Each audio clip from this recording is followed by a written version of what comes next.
todos, espero que estejam todos bem. Bem-vindos a mais um podcast. Este, por sua vez, gravado dia 6 de 1 de 2018. E hoje vamos falar de vários tópicos. Muito prazer e agora já não sei o que é que é dizer. Pronto, esta é a parte que tenho que eu assumir aqui o comando da operação. Mas está aqui uma introdução, um bom ano a todos. O primeiro podcast de 2018. Mas pronto, estamos todos animados, é um novo ano. Fizemos todos um reset à saúde e à idade e estamos todos a zeros.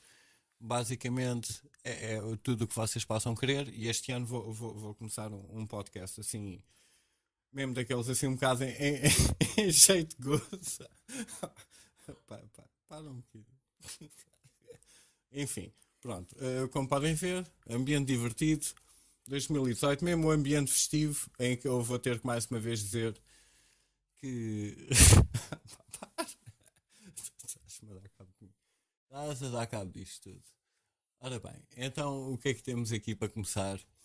Vamos fazer uma relação assim logo muito esquisita, que é para vincar até que ponto é que realmente este podcast é uma coisa fora do normal, se é que posso dar uma palmada às minhas próprias costas, é fazer uma interligação entre... Até parece que nem vou falar de assuntos sérios, mas tudo bem. Ok, vamos então fazer uma interligação entre a passagem de ano e os videojogos, porque aparentemente continua a haver aquela desculpa da sanitação cultural que existe em termos de ideologia ou pensamento diferente, até ao ponto de atacarem certas vertentes que existem culturalmente como muito recentes e não compreendidas pelas múmias que votam sempre naqueles senados e parlamentos a favor do que o lobby lhes diz para basicamente sancionar-nos mais financeiramente, que é sempre o interesse pela nossa saúde, os cortes de sal, os cortes da alimentação, os cortes e o aumento de impostos em todos os ingredientes que são básicos na nossa própria alimentação, acaba por chegar num formato em que até os videojogos, porque é uma tecnologia ainda não compreendida por estas múmias que têm assento parlamentar, porque a última coisa que eles sabem fazer é montar um computador por eles, ou programar, ou seja lá o que for. Por isso quem são eles para estar a legislar exatamente o veículo do futuro do qual eu estou a usar e vocês estão a usar para me ouvir em relação ao que eu estou para aqui a dizer. O que é que está a ser legislado a mão de quem com competência de é que vem aí realmente a nova censura. A internet é uma ferramenta tão não compreendida pelo, digamos, o braço legislativo em todos os países a nível mundial e as leis ainda estão tão difusas em relação ao quanto uma pessoa soberanamente pode, a mão de um país, implementar uma lei que ultrapasse a fronteira deles em termos digitais, porque isto realmente é uma tecnologia que é mesmo o globalismo em formato digital, daí não haver assim uma legislação muito explícita, tal como muitas leis marítimas que existem por esse planeta fora, que permitem muita impunidade em relação a algumas ilegalidades cometidas no território sólido, digamos assim. Por isso vamos lá então começar com um clipe, só para arrancar assim um bocado a conversa. Desculpem lá esta intro, mas acho que foi uma intro muito fixe, na boa. Mas vamos lá então começar a falar de coisas sérias. The World Health Organization is looking into officially recognizing video game addiction as a mental health disorder. Scientists say excessive gaming can cause depression and aggressive behavior, problems which can be diagnosed and treated. The new classification could come in the new year. E pronto, e basicamente vem uma patologia nova que é sempre promovida, porque isto do jogo é assim um bocado vago, porque obviamente que a implicação aqui está dentro do jogo eletrónico, mas o jogo eletrónico também envolve muitas componentes, em particular agregadas a algum tipo de sistema de apostas que faz algum ganho financeiro. Jogar no Euromilhões começa pela palavra jogar no Euromilhões, por isso parece-me que daí é um jogo. Há muitos tipos de jogos. Mas a legislação está a atacar este veículo que permite estarmos ainda aqui, de certa maneira, a expressar algum tipo de liberdade. Isto é um bocado subversivo em relação à forma em que está a ser implementada na plataforma em particular, porque todas as que têm retroativo financeiro, em particular um aumento de impostos para os cofres do Estado, passam sempre por baixo do radar e provocam destruição familiar bem maior. E eu não estou a dizer que, obviamente, que alguém seja absolutamente turpado psicologicamente por jogos online ou fique raptado, e acreditem que eu próprio já tive, digamos, como se diz, viciado em jogos online, que é um tipo de vício completamente diferente, mas tem que haver uma progressão e uma conclusão de que não passa às vezes nenhuma perda de tempo, e não é aí que está tão implementado o problema, porque já houve relações em mass shootings que foi dado como facto que o próprio personagem que fez os crimes em particular acaba por ser alguém viciado num jogo qualquer online em que é um FPS com uma shotgun em punho.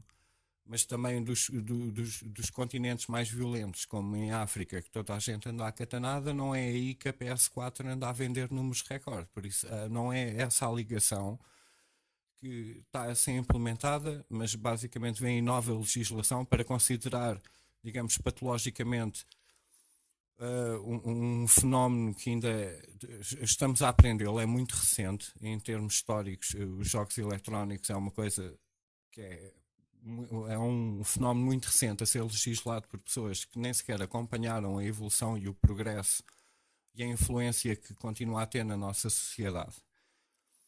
E isto tem várias implicações, porque depois também vem a venda dos iPhones, e eu vou também falar um bocado sobre isso daqui a um bocadinho, mas vamos continuar aqui um bocado o nosso progresso em relação às novas patologias que vêm em 2018 para basicamente estas tecnologias estarem a ser implementadas através de organizações não governamentais que não passam mais de que, sei lá, hoje em dia já começamos se calhar ficamos mais familiarizados com o termo de algo como há raríssimas, e até a própria Cruz Vermelha, que por um lado tem estatísticas que eu aprecio muito historicamente, mas sei que agora continuam, eles fazem aquelas, digamos, colheitas de sangue voluntárias para depois vender cada saco de sangue a um hospital.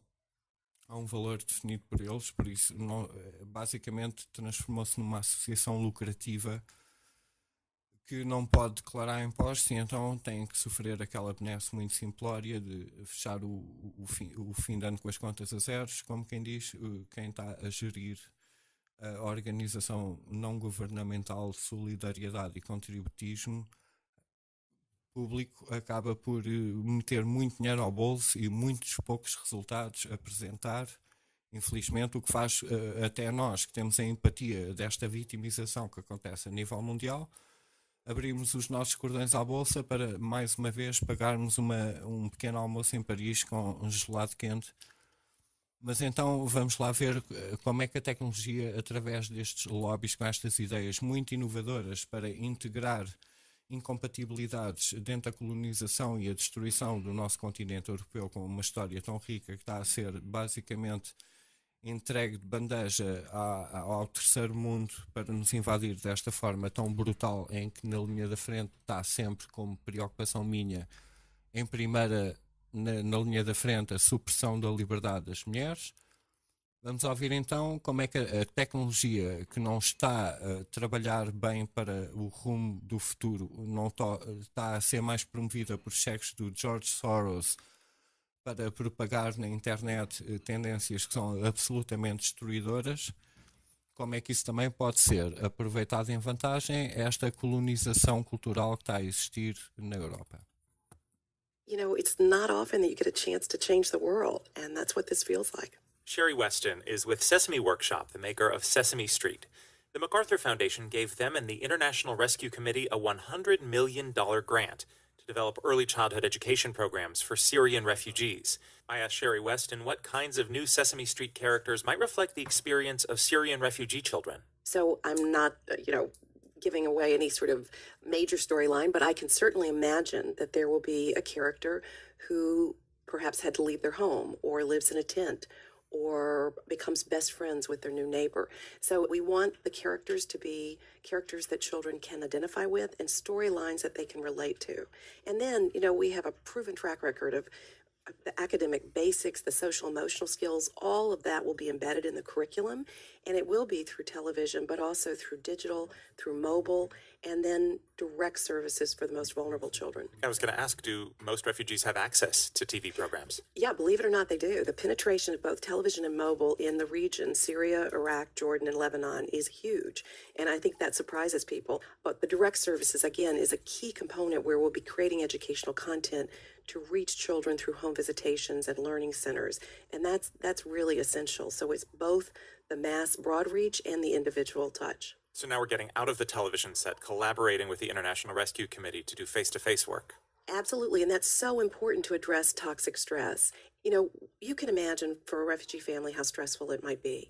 But we know from brain science that the impact of stress on a child in those first 5 years of life can have lifelong repercussions. It literally affects their brain development. Give us an example of what somebody doing one of these home visits is likely to do with the parents and children that they meet. A home visitor would go in to meet with a caregiver, the mother, the grandmother, those caring for young children. They would meet with the parents and the children, and they would be training them, if you will, on the most important way to help a child overcome trauma. And there's so much proven science on this. Literally, that adult-child engagement is the most important thing. It's called nurturing care. It may sound intuitive, but when you've been through this kind of situation, these parents are very stressed themselves. And to give them techniques and tools and strategies to help their children overcome the toxic stress. It's games, it's content, it's storybooks, it's apps, it's all sorts of things that they will engage with the child with, but also you're giving them the understanding of the importance of that nurturing care. And there are, again, so many studies that this is the most impactful way to help children overcome crisis, but it has never been done to the magnitude that we'll be able to do with the MacArthur Grant. E pronto, e mais um empréstimo isento de impostos e com retroativos que basicamente vai servir para educar esta nova vaga de crianças que escasseiam dentro dos barcos que basicamente andam a desembarcar aqui nas costas europeias, aqui nomeadamente no Mediterrâneo, com rumo à Alemanha, mas basicamente aqui está um investimento sobre a educação através da venda de gadgets para mais algum contrato governamental que dá a uma empresa privada por alguma afiliação familiar, algum tipo de benefício fiscal para ajudar estas vítimas que nos estão basicamente a invadir e não tão bem contadas ou dramatizadas como dão-nos sempre nos mídia, como alguém que são pacifistas que estão de certa maneira em revolta autêntica em relação aos países europeus e em termos de aliança de guerra e geopolítica, obviamente que é compreensível, mas não pode ser porque é uma base religiosa do qual anda-nos a fazer retroceder a passos largos, mas toda esta aposta na educação para dar um subcontrato a aparelhos eletrónicos fabricados na China para arruinar um pouco mais a nossa própria economia e comprar os nossos recursos naturais em troca de dívida nacional. Vamos ouvir então o que é a elite, a própria elite, acha, por exemplo, do que é a educação, de quando não investem e recebem abonos para melhorar este mundo que nós vemos a olhos vistos que não está a ficar melhor. The heart of my story is something called the signaling model of education, but in common sense terms, it just says a lot of the reason why education pays isn't that you're learning useful job skills. You're showing off, you're jumping through hoops, you're impressing employers. But of course, if everybody jumps through the hoops that can't impress employers, you've got to jump through more hoops than everybody else, or else the whole process is a waste of time. Exactly. The costs are really high. I mean, the cost not just to the individual, but to society, now to a whole generation of young people. How do those match up against the benefits? Yeah, well, so again, for the individual, what I say is that if you are a strong student, then college is a good deal for you, especially if you do one of the high-earning majors. On the other hand, if you are a weaker student, someone who struggles to get through high school, then college is probably just going to be a waste of money, even for you personally.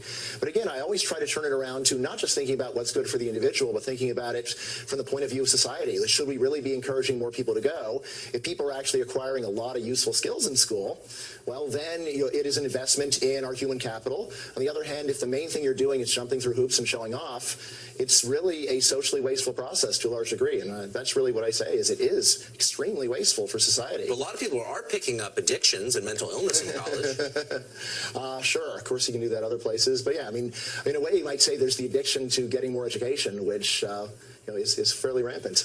So what percentage would you, and this is speculative, but of any society, or ours specifically, ought to be going to college? Say about 5%. 5%. So that would make you an elitist and a bad person because you're writing off the other 95%, correct? Well, you might say that it's elitist to think that only a good person would. You have to be a good person, or you might think that you'd have to be an elitist to think that you aren't a good person if you don't go to college. Good point. Yeah, so college is the kind of thing. A lot of people just go through and punch the clock and sit through classes and get a degree in something or other. I don't see that it really improves them as a human being. It's a big burden on society, and also it's just a burden on the individual to feel like if I don't accomplish this, then my whole life is a waste of time. Whether I say there's many different paths to success.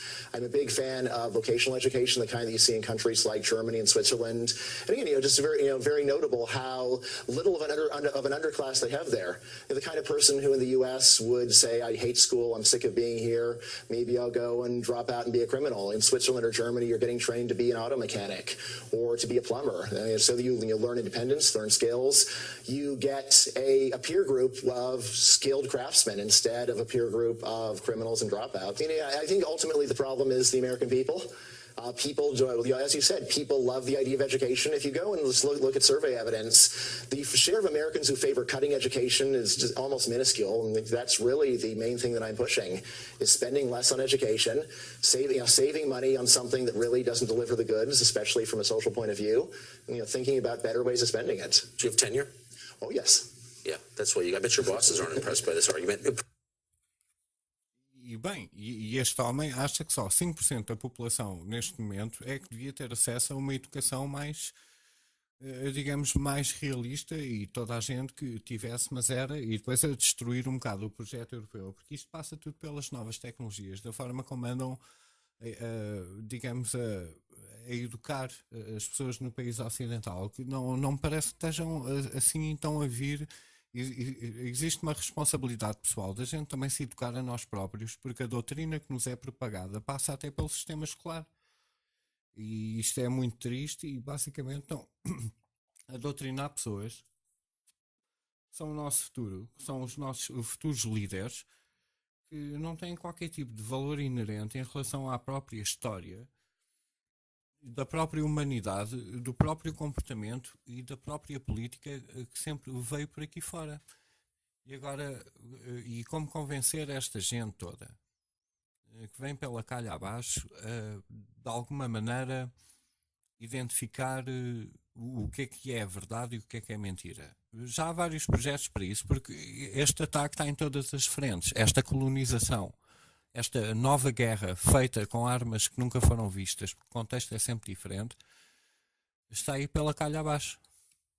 Here are 5 ways to spot fake news.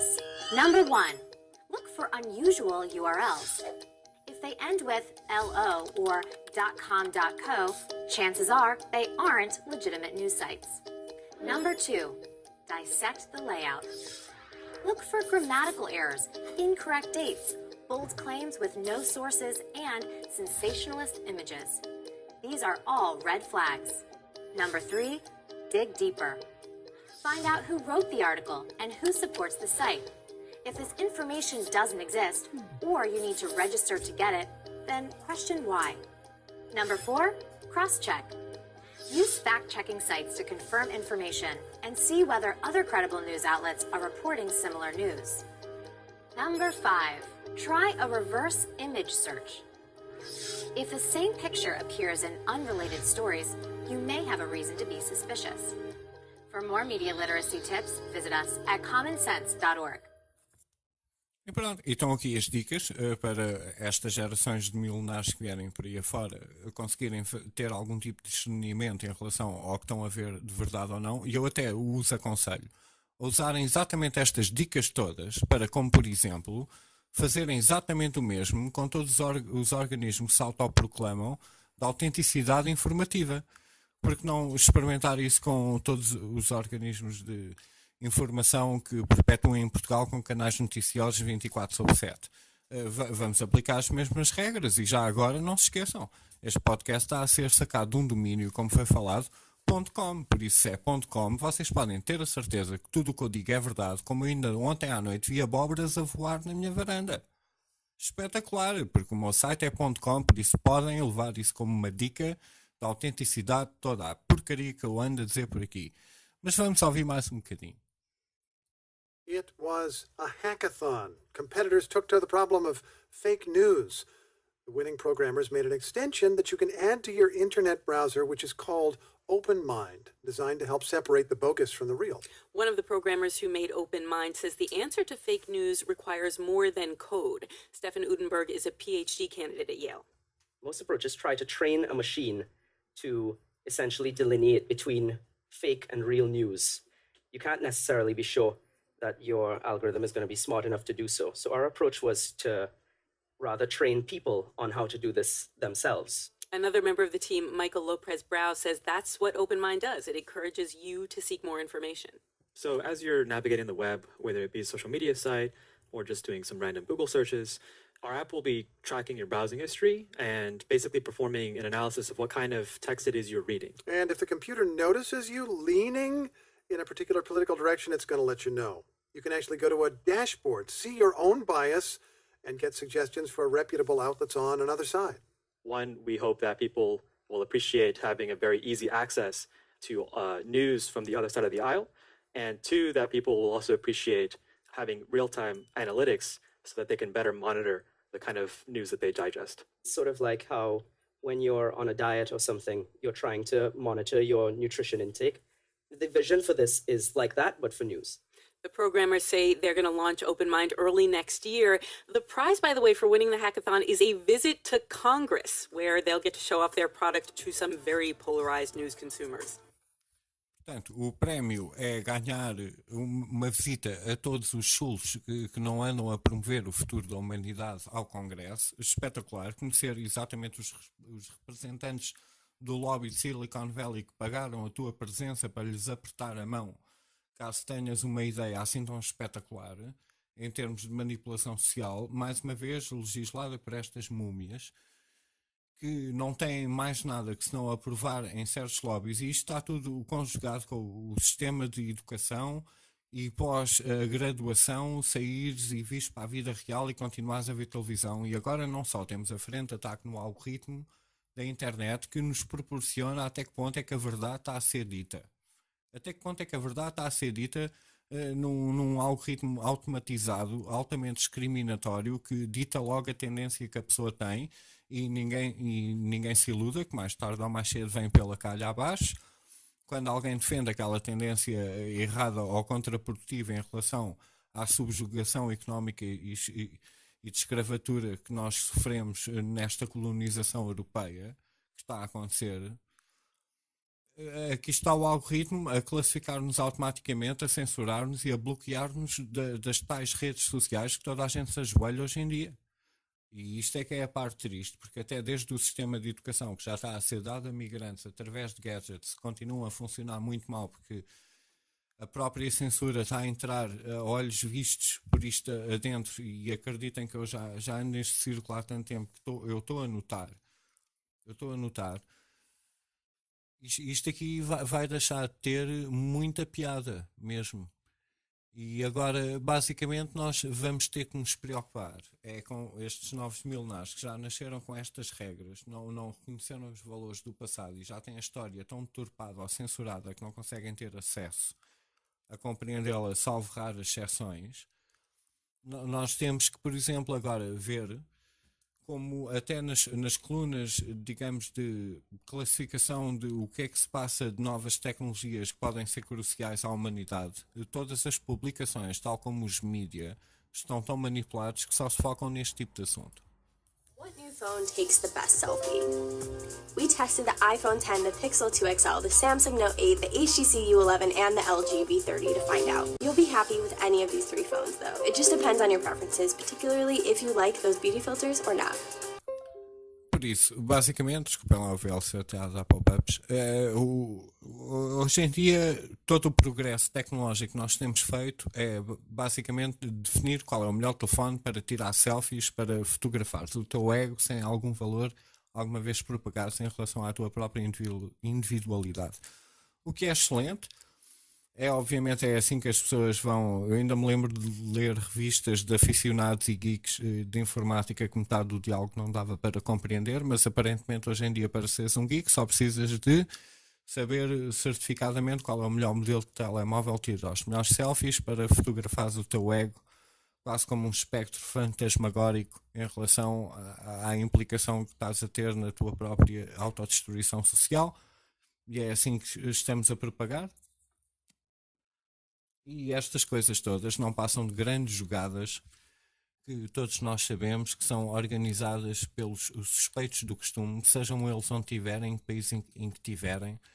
Todos eles acabam por ser, digamos, uns intermediários chupistas financeiros de recursos e contribuições e empatia humana para continuarem a ter bastante lucro para as suas próprias instituições. E de repente existem certos personagens a nível global tão intensos que provocam uma certa influência que até a notícia é dissimulada desta maneira.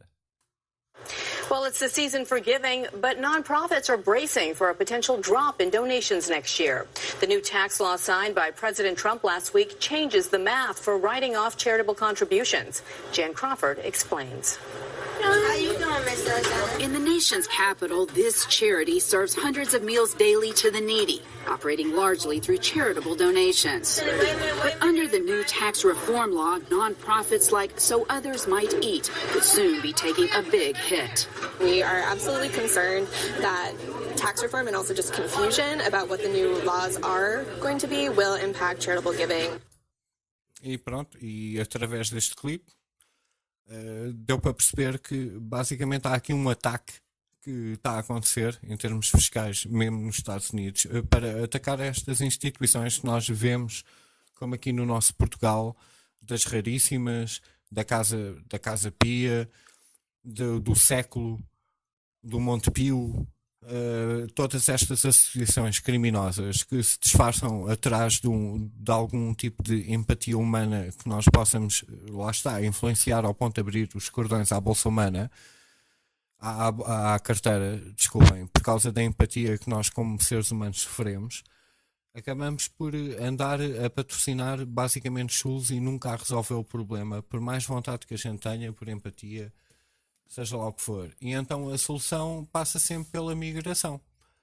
E a migração acaba por ser muito prejudicial em relação até à própria capital da política da migração, que é a Alemanha, com a Angela Merkel, que anda a fazer com que eventos como uma festividade de fim de ano tenha que ter escolta militar perante as mulheres, e mesmo assim, nas poucas notícias que passam mediaticamente, acaba por ser suprimida a palavra da essência do verdadeiro cerne da questão, de que há aqui um conflito cultural que está a patrocinar uma autodestruição da cultura europeia, e mais uma vez aquele sentido de culpa que a cultura alemã sofre devido a vários eventos que aconteceram no século XX, acaba por proporcionar eventos destes que, mesmo quando são reportados, são sanitados.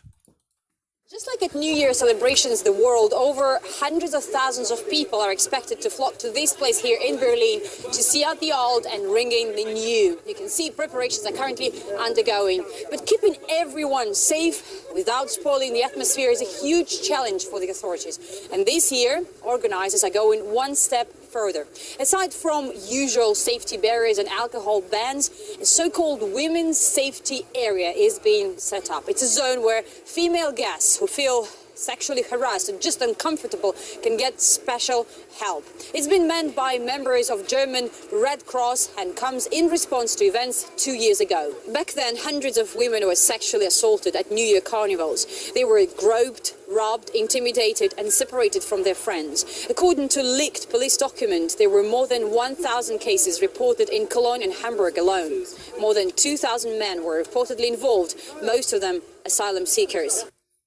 Mas isto nunca dá na televisão, não é? Isto aqui não faz parte da propaganda, e este movimento marxismo cultural, que só parece que propaga a nossa própria autodestruição a defender este tipo de valor de defesa de refugiados, não tem qualquer interesse maioritariamente em defender os interesses das próprias pessoas que defendem os seus interesses com os seus valores aqui, acaba por ser um exercício absolutamente absurdo que acaba por dar cabo de tudo que nós conhecemos e nascemos, e faz uma base estrutural do que é os valores de uma família, de um país, da herança, de vários valores, que se não há aqui este pequeno fator tribal que vem desde sempre connosco, acaba por destruir esta sociedade, como a queda de vários impérios que sempre acabaram por cair por aceitarem demasiado a diversidade, com respeito demasiado a mais. Para a diversidade tinham respeito em relação ao império do qual oferiam e prosperaram na vida.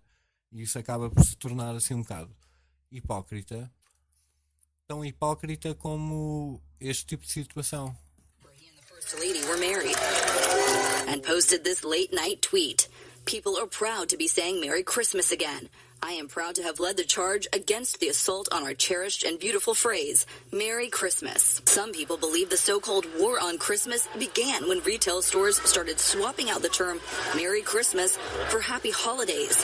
And by 2005, the change upset several cable news hosts like Bill O'Reilly. But frustration with the term may be less about religion than politics. A poll conducted by the Public Religion Research Institute found 66% of Democrats prefer stores use the term Happy Holidays, while 67% of Republicans say stores should only say Merry Christmas. On the campaign trail, candidate Trump promised to bring back the phrase. Politics aside, Mr. Trump's not the first president to say Merry Christmas.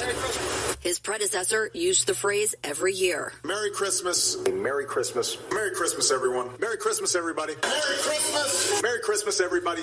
Past presidents also used the term Happy Holidays, which comes from Old English for the term Holy Days, and Christmas is the only federal holiday based on religion.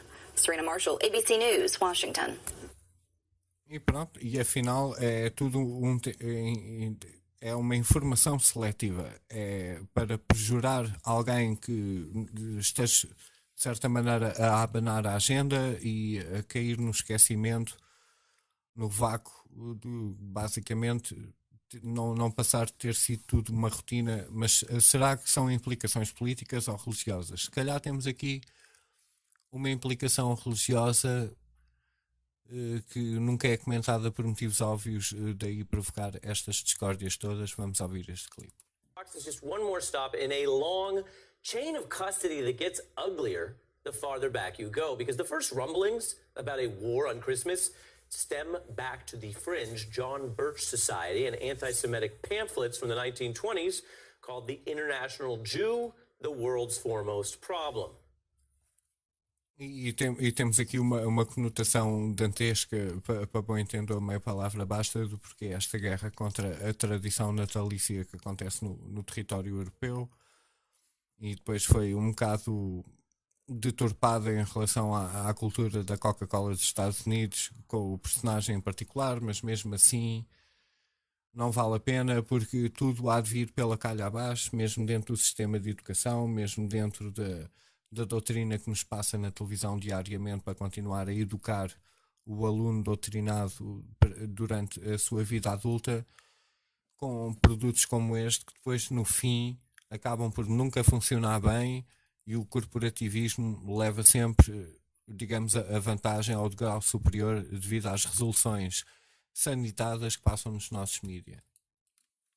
Apple Inc. plunged on Tuesday after a report that demand for new iPhones is worse than forecast. The Cupertino company's stock dropped more than 2.5% on Tuesday. The slide comes after Taiwan's Economic Daily said Apple will slash its outlook for the iPhone X for the first quarter to 30 million units, down from 50 million. A U.S.-based analyst is predicting shipments of just 25 million units, warning that consumers are balking at the product's high price and lack of innovation. One analyst I spoke to said, don't get too worried just yet. Maybe the situation is actually weak demand for the iPhone 8. Most of the parts between the iPhone 10 and iPhone 8 are the same. There's just two key parts that are unique to the iPhone 10. Those two parts are an OLED screen and a 3D sensing module that sort of provides augmented reality features and other technology to the iPhone 10. And in both of those cases, this analyst hasn't seen any production cuts. And to him, that suggests that iPhone 10 is doing just fine. Apple has not publicly disclosed quarterly sales targets for the latest iPhone, which went on sale in November. An Apple representative said the company doesn't comment on market rumors. On a recent visit to China, CEO Tim Cook said he couldn't be happier with demand for the iPhone 10 in the country. Temos aqui uma corporação com isenção fiscal repetidamente ano após ano. Não sei lá porquê, porque eles até se têm um lucro tão grande e representam tanto o PIB americano, como eles próprios anunciam, também podiam encaixar algum dinheiro nos cofres de Estado para bombardear os outros países. Também temos aqui o problema de que ainda há pouco tempo, devido à última atualização, a bateria dos modelos mais antigos acabou por definhar muito rapidamente, e então esta corporação fez com PR, eu sei que há para aí um clipe, mas não o encontrei a tempo, fazer uma substituição aos clientes, a dizer que, sem querer, não admitidamente, andam a atualizar os sistemas operativos, como tudo o que tem acontecido no mundo de informática, a pesar mais às máquinas para exercer a mesma função, para te obrigar a comprar o novo modelo. A Apple então é especialista nisso, fora a limitação de fabrico em relação à capacidade do seu próprio telemóvel, que está feito em conjugação com software, por isso é que é sempre uma comparação idiótica comparar um sistema operativo como o Android com um iPhone, que é um sistema operativo feito para o hardware em particular e não o vice-versa. Acaba por ser sempre este culto da maçãzinha, que basicamente é a tecnologia que nunca funciona bem. De certa maneira transpira esta ganância corporativista de sacar mais um tostão anualmente por um modelo que já não traz nada de novo admitidamente. Isso tem que ser compreendido, senão és um fanático do logotipo da maçã trincada. E isto é o novo gadget atribuído por dinheiro patrocinado pelo Estado, que é sempre o nosso, seja lá o país que for. Como nós tivemos cá o nosso Magalhães, como eu gostava de chamar o Cagalhães, que só deu prosperidade a uma empresa em particular através do nosso contributo financeiro, para basicamente termos uma geração que continua a ser maioritariamente uma cambada de asnos que eu não tenho muita esperança para depositar no futuro, e as pessoas que não sabem legislar esta tecnologia continuam-lhes a dar em forma de estupidificação social para o nosso futuro, para a nossa prosperidade e para o suor que nós temos dado até este momento, que nem sequer chega aos pés de quem já o deu para nós termos chegado aqui. Mas pelo menos eu tenho a minha preocupação e digo que não vejo este futuro com os bons olhos à conta desta doutrina toda tecnológica que já vem filtrada e ensinada a ser digerida da forma mais conveniente para o sistema. E esta compilação de clipes, e ficamos por aqui, este podcast primeiro do ano. Feliz 2018, tudo bom para vocês e vamos lá ver o que acontece. Vamos ficar offline um bocadinho. Tudo bom para todos. Até à próxima. The British military has caused a stir by ordering members of the armed forces to use gender-neutral language. Well, these new guidelines are all about avoiding gendered language. So we've heard that special posters have gone up in the toilets of one particular airbase that trains recruits for the Royal Navy, the Royal Air Force and for the Army. Well, RT got in touch with the MOD to find out all about the new phrases, and they have said that they are promoting a modern, inclusive working environment to ensure individuals are recognised and feel valued. Now, the guidelines were written by a unit called the Joint Equality, Diversity and Inclusion Unit, which troops reportedly call JEDI for short.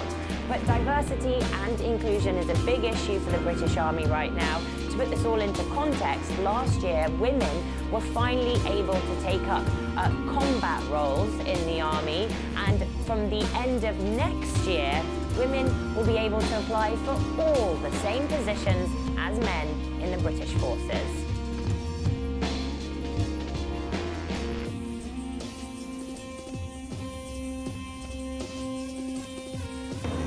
planet is in a precarious place, and we need to learn to live more compactly in cities and in a more pedestrian, walking type way. And if we can make urban living exciting and joyful and engaging, then we can save the planet. So it's a pretty simple mission.